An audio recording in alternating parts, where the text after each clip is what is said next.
le décibel. Là, la réponse, il n'y en a qu'une de valable, c'est oui. Alors, on est obligé de passer par les logs pour y comprendre quelque chose. Alors, le logarithme, c'est une fonction mathématique, donc qui s'écrit log de x, tout simplement. Et on ne va pas chercher à savoir d'où ça vient, parce que alors là, on en a pour 3 semaines. Donc, il faut savoir qu'il y a plusieurs logarithmes, et ils sont tous définis par leur base. Alors, la base d'un logarithme, c'est quoi? Eh bien, c'est tel que le log à base b de b est égal à 1. C'est-à-dire le log de la base est égal à 1. Alors, pour un certain nombre, j'enfonce sûrement des portes ouvertes, hein, mais d'autre part, le logarithme est défini seulement pour x positif, et le logarithme d'un nombre négatif n'existe pas. Alors ça, c'est pas tout à fait vrai, parce que le logarithme, on l'a défini pour les nombres complexes, et le nombre d'un nombre négatif, c'est un nombre complexe, donc, mais pour nous, on considère que les réels. Donc, il faut savoir que quand x tend vers 0, le log de x tend vers moins l'infini, et quand x tend vers plus l'infini, le log tend vers plus l'infini. On verra une courbe tout à l'heure qui précisera ça. Alors, les logarithmes qui sont utilisés, les logarithmes, il y en a beaucoup, et il peut y avoir un logarithme à base 2, à base 3, à base 4, à base 5, etc.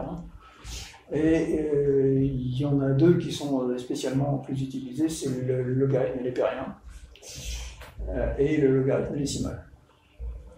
Alors que quelquefois le logarithme à base 2, mais bon. Alors la base du logarithme lépérien, c'est un nombre qui commence par 2,718, avec beaucoup de décimales après. Si vous voulez savoir quelles sont les décimales après, il suffit de prendre une calculatrice. Et le logarithme décimal, comme son nom l'indique, a pour base 10. Et donc, le log des décimales de 10, c'est égal à 1, puisque 10, c'est la base. Alors, pour avoir une idée de à quoi ça ressemble, j'ai tracé le logarithme lépérien en bleu et le logarithme décimal en rouge. Alors, on voit ici, on voit que c'est à 2, c'est presque 3. Donc on est à 2,718 ici, puisqu'on est égal à 1. Et pour le logarithme décimal, pour 10, il est égal à 1, comme on vient de le voir. Alors, oui. Alors, si on veut faire quelque chose, il faut connaître les relations sur les logarithmes parce qu'on s'en sert. Et donc, le logarithme d'un produit, d'abord, c'est égal à la somme des logs. Le logarithme d'un quotient, ou d'une fraction si vous préférez, c'est le log du numérateur moins le log du dénominateur. Le log de l'inverse d'un nombre. Alors ça découle directement de la ligne précédente dans laquelle on fait x égale 1, puisqu'à ce moment-là, log de 1 sur y c'est égal à log de 1, puisque x est égal à 1, moins log de y. Et log de 1, tiens, je l'ai laissé passer celui-là. Oui, enfin c'était précisé sur une diapo précédente, mais je l'ai squeezé, je crois. C'était précisé ici.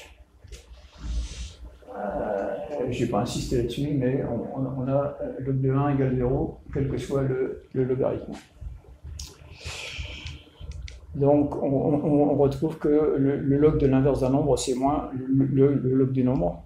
Et celui qui est la relation qui est peut-être la plus importante là-dedans, c'est log de x puissance n, c'est égal à n log de x. Alors, ça c'est intéressant de le voir si x est égal à la base, c'est-à-dire on a log de b puissance n, c'est égal à n log de b, donc c'est égal à n puisque le log de b est égal à 1. Alors évidemment, ceux qui ne connaissent pas les logs, on peut faire des calculs approximatifs sur les logarithmes, parce que bien sûr, les logarithmes sont donnés par la calculatrice. Enfin, je précise que moi, quand j'ai appris les logs, les calculatrices n'existaient pas. Mais maintenant, il suffit d'appuyer sur une touche et puis on a la réponse. Avant, c'était beaucoup plus compliqué.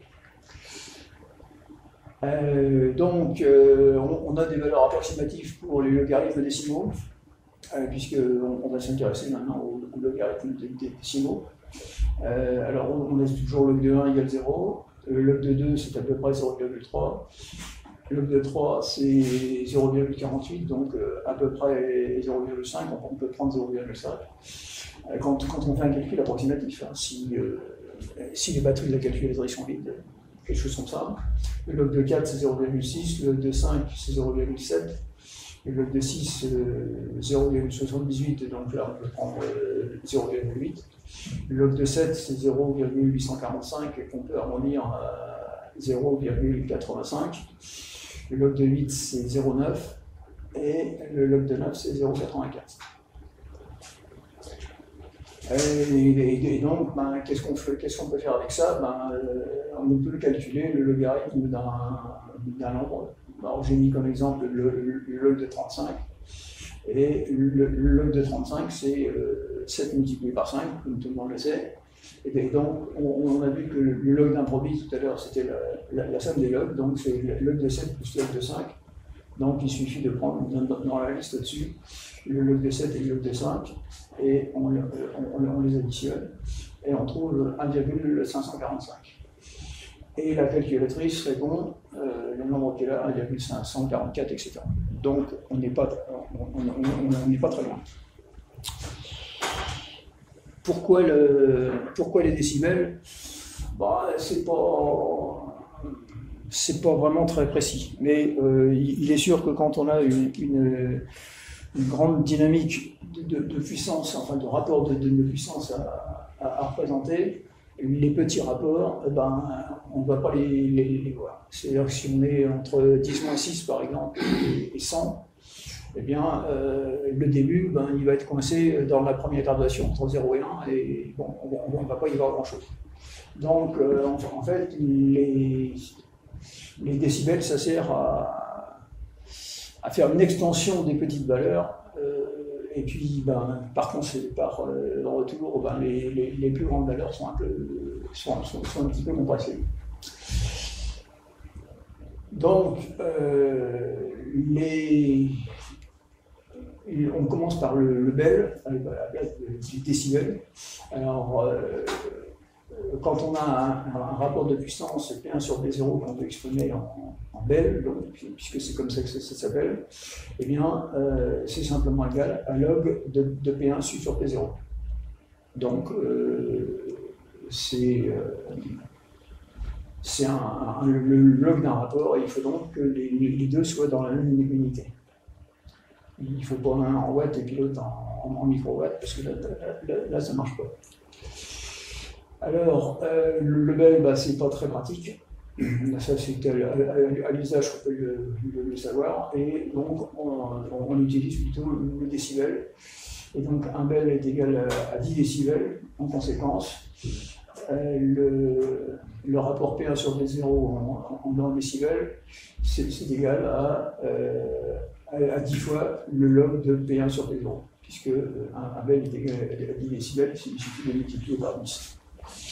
Et donc on en conclut un certain nombre de choses, que si P1 sur P0 est supérieur à 1, eh bien le 10 log de P1 sur P0 c'est positif. Donc ça c'est une amplification, puisque P1 à ce moment-là est supérieur à P0. Si P1 sur P0 est inférieur à 1, à ce moment-là c'est négatif, et donc là c'est une atténuation, puisque P1 est plus petit que P0. Si P1 sur P0 est égal à 1, bah, comme on l'a vu, le log de 1, c'est égal à 0. Donc on obtient 0 dB, c'est-à-dire que P1 et P0, ça a la même puissance. Et alors en dessous, j'ai mis quelques autres exemples, histoire de faire tourner un peu la chose. Si P1 sur P0 est égal à 2, eh bien, on en obtient 3 dB. Donc pour une puissance double, ça c'est un truc qui est connu. Quand on augmente, on multiplie la puissance par 2, ça fait 3 dB. Et si P1 sur P0 est égal à 1,5, eh bien ça fait moins 3 dB. Parce que ça découle d'une relation qu'on a vue tout à l'heure, le log de 1 sur y est égal à moins log de y. Et pour finir, j'en ai mis une autre, c'est P1 sur P0 égale 1 millième. 1 millième, c'est 10 puissance moins 3.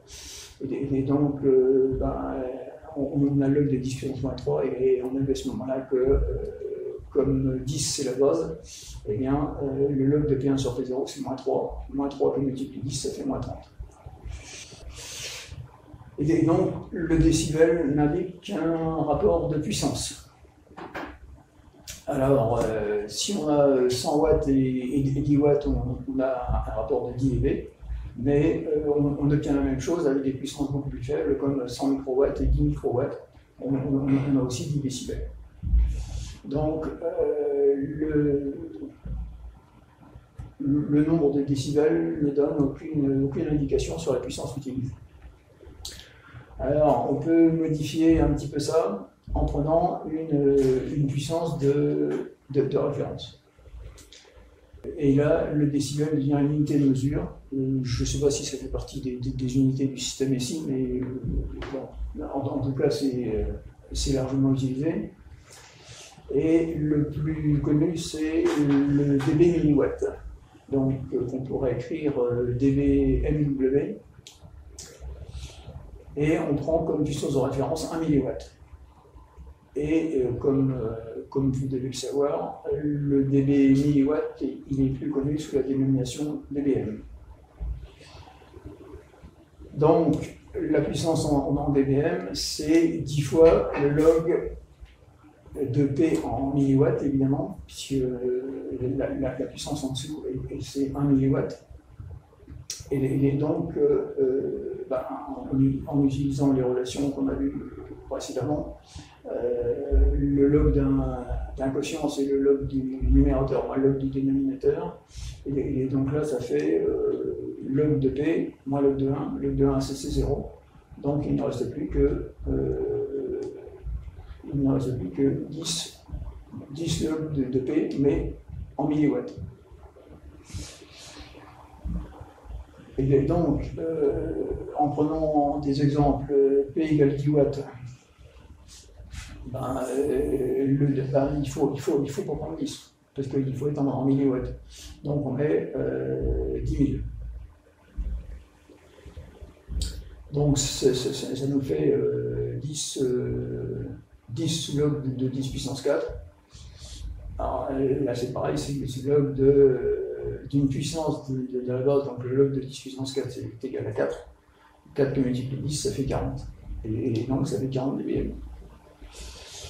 Et en prenant quelque chose de beaucoup plus petit, 10 microwatts, là c'est la même chose, 10 microwatts, il faut le mettre en milliwatts. Et le 10 microwatts en milliwatts, ça s'écrit 0,01. Alors, ceux qui sont pas trop habitués au genre de gymnastique, ils peuvent toujours remplir un tableau comme à l'école primaire. C'est possible. Et donc, on a 10 log de 10 moins 2. C'est la même chose que au-dessus. Le log de 10 moins 2, c'est moins 2. Multiplié par 10, ça fait moins 1 dBm. Alors là, le dBm, c'est le plus connu. Mais on peut très bien définir le dB watt, le dB microwatt, et même le dB kilowatt si on veut, ou le dB ce qu'on veut. Il suffit de changer ici la puissance de référence. si on met 1 watt ici, il faut la puissance au-dessus qui est en watts, et à ce moment-là, c'est en dB watts. On peut faire le calcul à partir de la tension plutôt que de la puissance. Donc on a alors évidemment, il faut partir d'une relation qui est connue, et c'est que la puissance est égale à la tension efficace au carré divisée par la résistance. Donc le dislog de P1 sur P0, il suffit de remplacer P1 par V1 carré sur R1 et P0 par V0 carré sur R0. Alors, c'est une division de fractions, de quotient, et donc pour faire ça, ben, on multiplie la première par l'inverse de la deuxième. Donc ici, on va avoir V1 sur R1 et R0 sur V0 carré. Alors, en rangeant ça comme ça, ben, ça nous arrange. Donc, le V1 carré sur V0 carré, ben, on peut l'écrire V1 sur V0 carré, c'est pareil. Et là, on a donc le log d'introduit. Donc, première relation qu'on a vue, le log d'introduit, c'est la somme des logs. Donc, on a 10 log de V1 sur V0 au carré, plus 10 log de R0 sur R1. Alors, ici, ben, c'est la dernière relation qu'on a vue aussi, ça c'est log de x puissance n. Donc, c'est égal à 2 log enfin, à n log de x. Donc, ici, ça fait 2. 2 multiplié par 10, ça fait 20.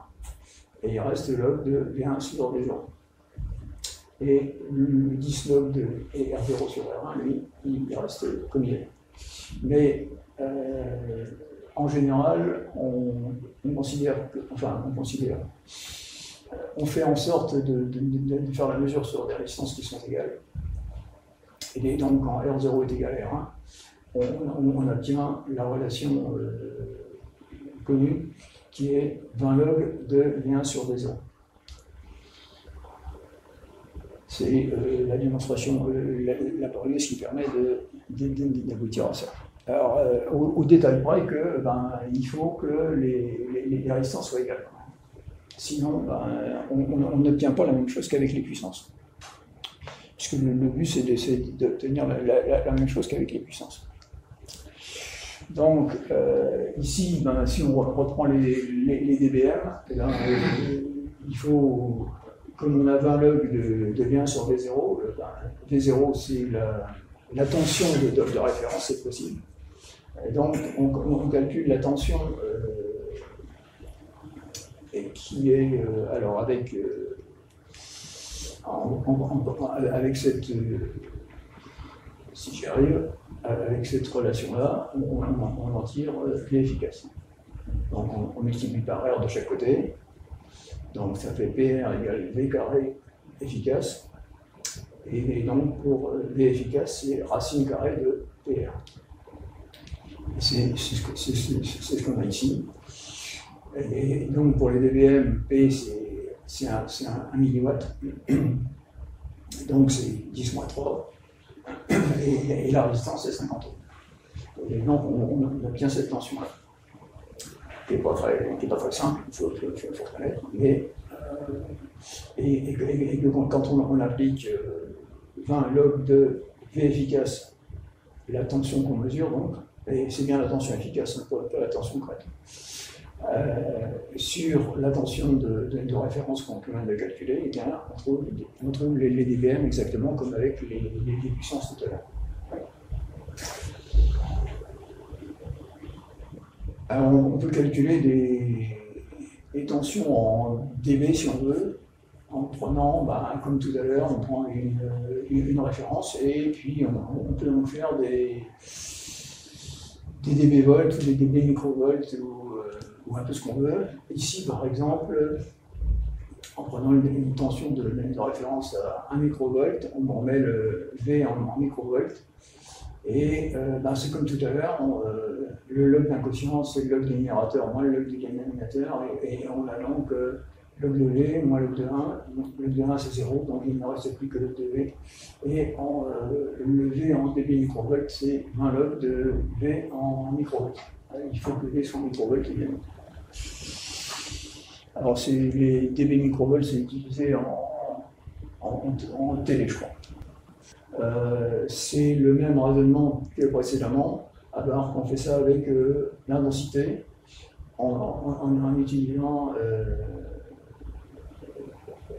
que P est égal à R efficace au carré.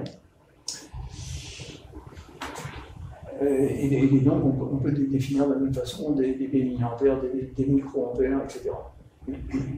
Donc, le principe est exactement le même qu'avec la tension. On peut calculer des dB milliampères en prenant la bonne référence.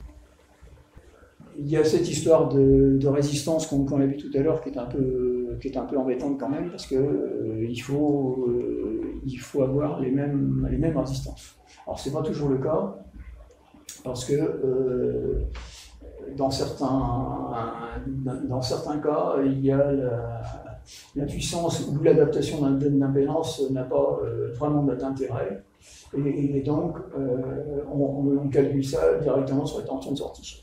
C'est le cas, par exemple, je ne sais pas, sur les étages HF d'un récepteur, par exemple, où la notion de puissance n'a pas vraiment de sens. Et donc, on s'occupe que des tensions. Alors, j'ai mis un petit exemple, parce que c'était, à mon avis, le plus simple pour vous montrer ce que je vous ai montré. Là, ce sont des amplis-op. Les amplis opérationnels, tout le monde sait ce que c'est, je suppose. Et donc, on peut calculer facilement le gain du premier étage avec les valeurs de résistance. Alors, on peut aussi mesurer les tensions, hein. Mais avec les valeurs de résistance, on peut aussi calculer le gain. Et ici, on obtient donc pour G1, on obtient à peu près 31, et pour G2, on obtient 10. À savoir que sur des étages comme ça, qui sont sur un étage simple comme ça, c'est moins cette résistance-là sur celle-là. Enfin, pour l'employé parfait en tout cas. Donc là, on peut vérifier en faisant l'addition des gains en décibels, puisque ici on obtient 30 apparemment, à peu près, et on obtient 20. Donc si on additionne les gains, puisqu'on a vu qu'en additionnant, en faisant le log d'introduit, c'est la somme des logs. Donc ici, on obtient 50 dB. Et 50, c'est 20 log de 313. Et 313, c'est le produit de G1 par G2. Puisque si on ne fait pas ça en décibels, ben, on multiplie les gains de la chaîne d'amplification. Donc on peut calculer le gain en décibels comme ça, en prenant le gain en décibels de chaque étage, et on les additionne, et on obtient le gain total. Alors là, c'est l'opération inverse. À la place d'avoir une puissance et trouver la puissance en dBm, ben, on a l'inverse. On a une puissance en dBm et on veut savoir ce que ça fait en watts. Enfin, ou en milliwatts plutôt, parce que si on est en dBm, on obtient des milliwatts. Donc pour ça, il faut utiliser la fonction réciproque du logarithme. Alors, c'est la fonction exponentielle. Donc là, il n'y a pas. Alors la définition mathématique de la fonction réciproque, hop, perdue, c'est celle-là.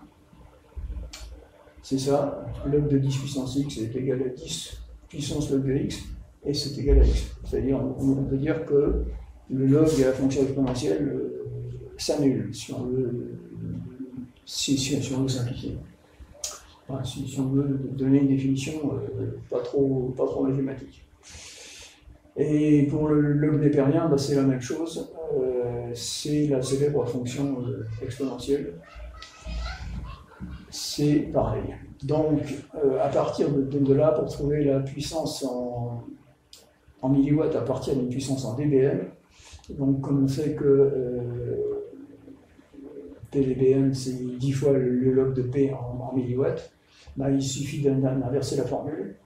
Et donc on commence par diviser par 10, et on trouve PdBm sur 10. Et on prend la fonction réciproque de logarithme de chaque côté. Et donc la puissance en milliwatts, c'est 10 à la puissance PdBm sur 10. Ça peut être, ça peut servir parce que quelquefois on se retrouve avec des dBm et puis on ne sait pas ce que ça représente. Donc il vaut mieux savoir faire l'opération en sens inverse. Alors, on retrouve les décibels sur le coefficient de réflexion. Alors, c'est utile pour les faibles valeurs du coefficient de réflexion. C'est comme toujours, le log, il permet d'étaler les faibles valeurs, et puis, en contrepartie, les valeurs plus fortes sont un peu contenues. Donc, le coefficient de réflexion, c'est, si je retrouve le curseur, oui, c'est VR sur VI, VI étant le nombre d'incidents, VR le nombre réfléchi, et le coefficient de réflexion, il est compris entre 0 et 1. Sur une ligne parfaitement adaptée, VR est égal à 0, donc ρ est égal à 0. Et sur une ligne qui est complètement désadaptée, tout est renvoyé, et donc VR est égal à VI, donc ρ est égal à 1. Alors ici, je précise que ρ est un nombre complexe. Alors c'est pour ça qu'ici, il y a ces deux barres de chaque côté, donc, qui indiquent le module de ρ. Donc, oui, si on s'intéresse aux faibles valeurs de ρ, sur une échelle linéaire, les faibles valeurs ne vont pas être bien représentées. C'est toujours la même histoire. Hein. Les logs permettent une extension des faibles valeurs et, pour pouvoir les voir plus facilement. Parce qu'autrement, si on considère une valeur prise entre 0 et 0,1, donc on a une échelle qui est entre 0 et 1, 0,1 c'est la première graduation, donc ça va être un tout petit machin au début. Pour ça, donc, on va exprimer le coefficient de réflexion en dB, le module. Parce que nous, on s'occupe d'un nombre réel, hein, donc on prend forcément le module. Donc le module du coefficient de réflexion en dB, c'est donc 20 log de VR sur VI, le module de VR sur VI. Alors c'est 20 log de VR sur VI parce que ρ c'est un rapport de tension. Donc un rapport de tension, pour le mettre en décibels, c'est 20. Log de module de VR sur VI, c'est compris entre 0 et moins l'infini. Alors pourquoi ça?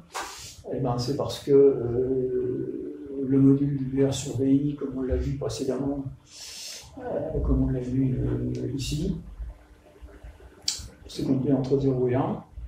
Donc, si on prend le log, même multiplié par 20, le log de 0, c'est moins l'infini. Et le log de 1, c'est 0. Donc c'est pour ça qu'on se retrouve avec le log compris entre moins l'infini et 0. Et donc j'ai mis quelques exemples ici. Le module du coefficient de réflexion, si c'est 0,316 en dB, ça fait moins 10. Et ça correspond à ROS de 2. Si c'est 0,1, c'est moins 20, et ça correspond à 1,2. Et après, ça continue on peut descendre comme ça jusqu'à 0,01 qui est moins 40 dB, et ça correspond à ROS de 1,02. Donc c'est pour les faibles valeurs du coefficient de réflexion.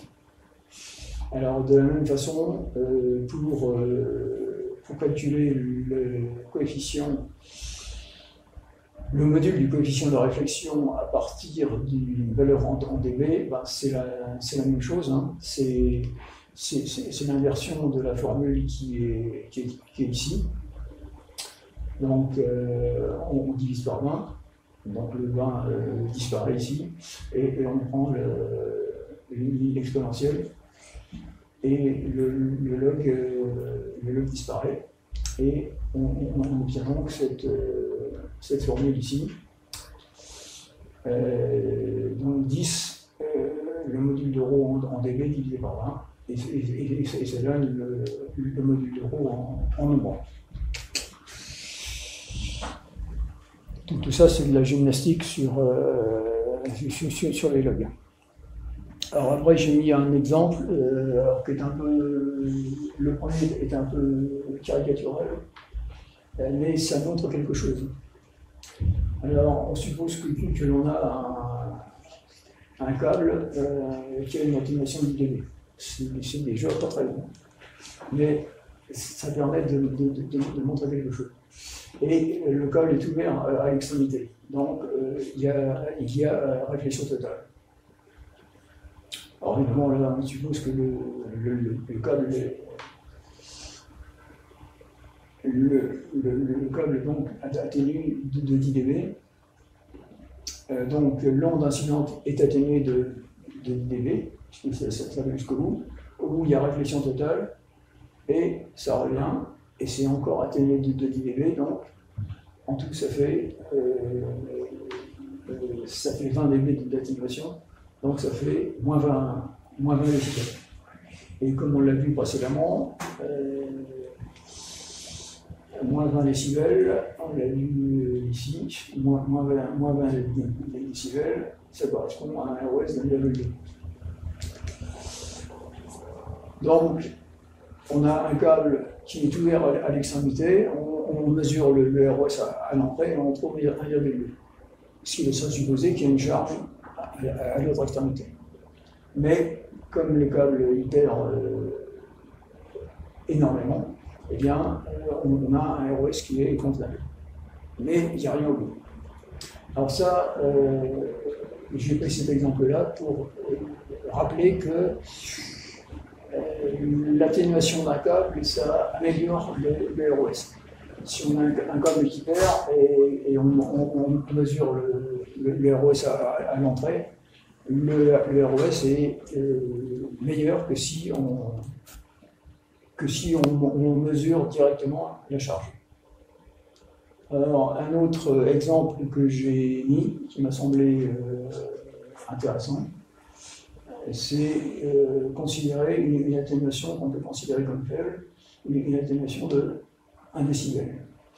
Alors, si on suppose qu'on a une puissance de 100 watts, eh bien, en faisant le calcul, eh bien, on se rend compte que, en fait, il reste environ 80 watts. Même si 1 dB, a priori, ça peut paraître pas beaucoup, mais les pertes sont quand même pas vraiment négligeables. Et donc, pour calculer ça, on applique la formule ici, la formule d'inversion qu'on a vu tout à l'heure. Quand on a une puissance en dB, pour retrouver la valeur, c'est donc là on a moins 1, puisque c'est une atténuation d'un dB, donc on a moins 1, et divisé par 10, et c'est 10 à la puissance moins 1 dixième. Je suis même allé jusqu'à pas parler du S-mètre, parce que c'est les S-mètres, c'est quelque chose d'intéressant. Quand on voit l'étalonnage des S-mètres, c'est plutôt pourri. Alors, chaque point de S-mètre, en principe, de 6 dB de S1 à S9. Et au-delà, ben, celui-là, j'ai mis c'est de 10 dB en 10 dB, mais ça peut être de 55, enfin, de 1 en 1, comme il veut. Et donc, la norme officielle fixe le S9 en HF à moins 73 dBm et en VHF à moins 93. Et donc, peu de S-mètres sont bien étalonnés, c'est le moins qu'on puisse dire. Donc là, j'ai mis une mesure que j'ai faite sur mon récepteur VHF UHF. Alors, on voit que les 4 courbes, puisque c'est du 145 MHz et 145 SSB, et du 435 FM et du 435 SSB.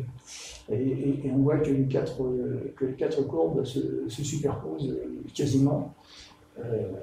Ça paraît génial comme ça, mais en fait, quand on compare ça à la norme officielle qui est la courbe rouge ici,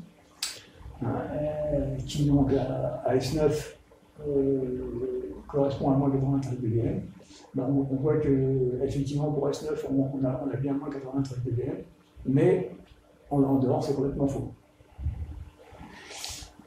Donc là voilà, je me retrouve avec un S-mètre comme ça et puis ben, oui, c'est pas terrible. À part pour un signal S9. Je pense que c'est pas le seul. Et ça, c'est la même chose, mais pour un récepteur décamétrique. Alors lui, il est plutôt mieux, parce que donc la référence c'est la courbe bleue, la droite bleue, et donc lui, il va bien au début, enfin sur les signaux forts tout au moins, et puis après, ben, à partir de S7 et suite, ben, ça commence à... Il y a un plancher quoi. Donc un signal à S1 ou S2, ben, c'est impossible à voir. La fiche qui tombe, il tombe ici, le plancher étant à peu près à ce niveau-là, ça correspond à S5 ou S6. Donc les décibels, on les retrouve même sur les S-mètres. Ah oui, j'ai pas voulu passer à côté du décibel en acoustique, mais on fait juste un survol rapide, juste pour dire que ça existe. Alors le décibel, en acoustique, c'est le décibel SPL, c'est Sound Pressure Level. Donc qui permet de mesurer le niveau sonore par rapport à une valeur de référence. Et la valeur de référence a été établie par rapport au signal le plus faible qu'on peut entendre. Alors, comment ça a été fait, ça, j'en sais rien, c'est probablement des statistiques. Et c'est 10 puissance moins 12 watts. Donc la puissance en dBSPL, c'est 10, puisqu'il s'agit d'une puissance. Il s'agit d'un rapport de puissance, log de PW. Alors P en watts, cette fois-ci, c'est pas comme pour les VM où on est en milliwatts, puisque la référence est en watts. Donc les deux doivent être dans la même unité. Et alors là-dessus, il y a une variante qui dit que l'oreille humaine n'est pas sensible de la même façon à tous les sons. Et donc un bruit aigu est plus sonore et surtout plus gênant qu'un bruit grave. Donc il y a une courbe qui a été faite qui s'appelle la pondération A. Alors ça doit servir pour les nuisances de voisinage, les gens qui font du bruit. Donc on doit mesurer le niveau sonore avec la pondération A et on obtient à ce moment-là ce qu'on appelle le dBA. Le dBA qui s'appelle aussi LA. Et on a même les LWA qui désignent la même mesure à 4 ou 7 mètres. J'ai par exemple une tronçonneuse, c'est mis LWA 96 dB. Donc, ah oui, alors voilà la courbe de pondération A, justement, et alors on voit que c'est fait sur 1 kHz. On a 1 kHz ici, et à 1 kHz, on en a 0 dB. Donc les fréquences graves sont très atténuées, plus elles sont graves, plus elles sont atténuées, puisque déjà à 100 Hz, on a quelque chose de l'ordre de moins 20 dB déjà. Et puis les fréquences aiguës, elles sont aussi un petit peu atténuées aussi, c'est-à-dire que les fréquences qui sont au-dessus de 0 dB ici, c'est de 1 kg à quelque chose comme 5-6 kg. Et donc on n'est pas, on considère que les bruits graves, c'est pas très gênant. Moi je dirais que pour nos oreilles, il va mieux se méfier. En particulier pour tout ce qui est matériel de motoculture, où le pot d'échappement est très rudimentaire, il vaut mieux se méfier, puisque là on est dans la fréquence grave, casque obligatoire. Oui, alors des trucs qui peuvent être intéressants, c'est les niveaux sonores.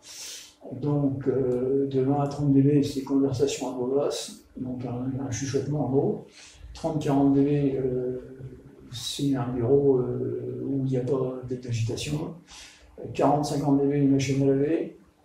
De 50 à 60 dB, c'est une rue animée, donc ça fait déjà du bruit. 60 à 70 dB, c'est aspirateur. Ça doit dépendre de l'aspirateur, je suppose, mais bon. 70 à 80 dB, c'est automobile et salle de classe brillante. Quand les élèves foutent le bazar, peut-être. De 80 à 90 dB, c'est une moto ou une tondeuse. Les tondeuses, le matériel de motoculture, c'est plus gros. De 90 à 100 dB, c'est un baladeur à forte puissance ou un klaxon. Alors, ceux qui ont leur casque sur les oreilles et qui mettent leur baladeur à fond, voilà, ils s'allument les oreilles. De 100 à 110 dB, bon, c'est un concert, hein, ça dépend aussi de la distance par rapport au plafond. Mais ça, c'est bien connu que dans un concert, il vaut mieux pas être à côté des plafonds. De 105 à 110 dB, une tronçonneuse, enfin ça dépend de la tronçonneuse aussi. 110 à 120 dB, un marteau-piqueur. Oui, un marteau-piqueur, ça fait du bruit. Hein. Alors à 120 dB, on dit que c'est le seuil de la douleur. De 120 à 130 dB, c'est un avion, le décollage. Donc il vaut mieux pas se trouver à côté. Et puis au-delà de 130 dB, là on peut avoir des problèmes irréversibles sur l'audition. Alors ça vient de quoi? Ça vient du fait que c'est dans l'accouplé, il y a des membranes basilaires. Il y a deux membranes qui sont reliées par des cycles vibratiles. Il y en a une qui est fixe et qui a le nerf auditif qui est au cerveau. Et puis l'autre qui est en face qui bouge avec, par l'intermédiaire du tympan, la chaîne des ossets et tout le machin. Et puis si l'amplitude est trop grande, eh bien, les cycles vibratiles sortent des trous. Et puis une fois que les cycles vibratiles sont sortis, c'est foutu. Donc si le déplacement est trop grand, autrement dit si le bruit est trop important, ça se passe mal. J'ai appelé ça conclusion. J'aurais pu vous montrer que celle-là, mais ça m'a semblé un petit peu court. Donc j'ai rappelé le gain en décibels avec une puissance, donc 10 fois le log de P1 sur P0, avec toujours P1 et P0 dans la même unité.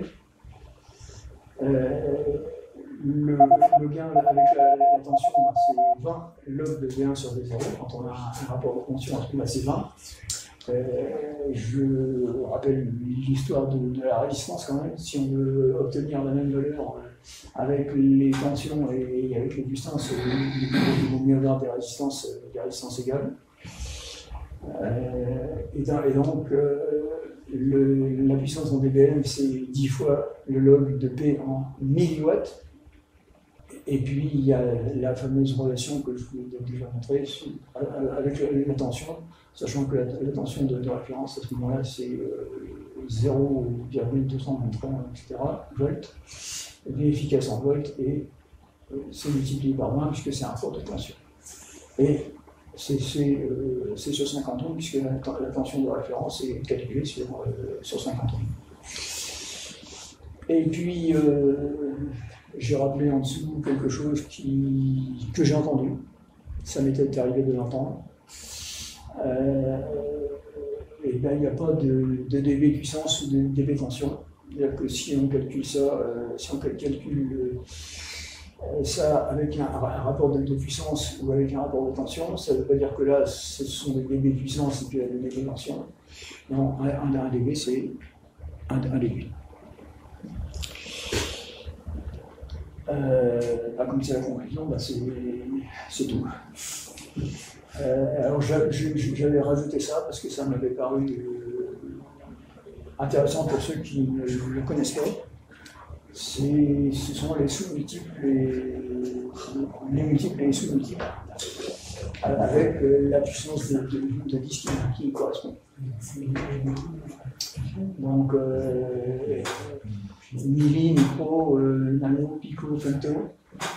Femto c'est du 10-15, atto 10-18, et puis dans l'autre sens, kilo, méga, giga, téra, et puis il y a un au-dessus. Mais pour ceux qui ne connaissent pas, ça c'est à savoir. Hein. En particulier quand on utilise des composants condensateurs ou autres, les condensateurs en particulier. Alors, un condensateur de 1 femtofarad, ça commençait à pas faire beaucoup quand même, mais ça va au moins jusqu'au pico. Voilà, c'est tout. Bravo. J'espère ne pas avoir causé des problèmes au cerveau. Moi aussi. C'est un moment que ça n'est pas.